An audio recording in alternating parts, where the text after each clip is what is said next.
کے ایمان کی اور عقیدے کی فکر کرے، اور عقیدہ اور ایمان بچ پائے گا اگر ایجوکیشن کا ڈائریکشن صحیح ہوگا، ورنہ آپ یاد رکھیے کہ آپ تعلیم دلوائیں گے اور وہی تعلیم آپ کے بچے کو گمراہ کرنے کا سبب بنے گی، وہی تعلیم آپ کے بچے کو،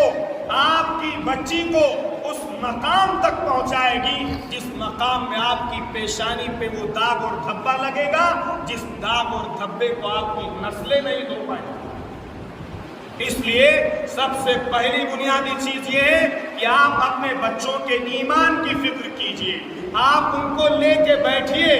آپ اپنے بچوں کو عقیدہ سکھائیے، آپ اپنے بچوں کو عقیدہ بتائیے۔ اس کے لیے کہا جاتا ہے کہ آپ، کیونکہ اتنے لوگ بیٹھے ہیں، اگر میں پوچھوں کہ آپ بتائیے کہ آپ کا عقیدہ کیا ہے، آپ اپنے عقیدے کو ڈیفائن کیسے کریں گے، آپ اپنا عقیدہ اپنے بچوں کو کیسے سیٹسفائیڈ کریں گے اس کے بارے میں، تو میں سمجھتا ہوں کہ اتنی بڑی تعداد میں اکا دکا تکا لوگ مل سکتے ہیں جو ہماری بات کو، بچے کو سمجھا سکیں۔ اس کے لیے کہا جاتا ہے کہ آپ اپنی مسجد کے اندر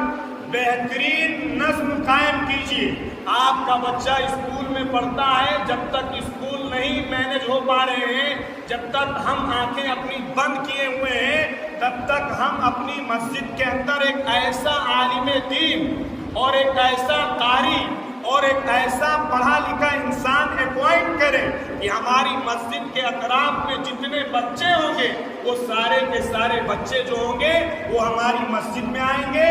اور ان کے دل و دماغ کے اندر اسکول میں جو زہر شرک کا، کفر کا، بت پرستی کا انجیکٹ کیا جائے گا،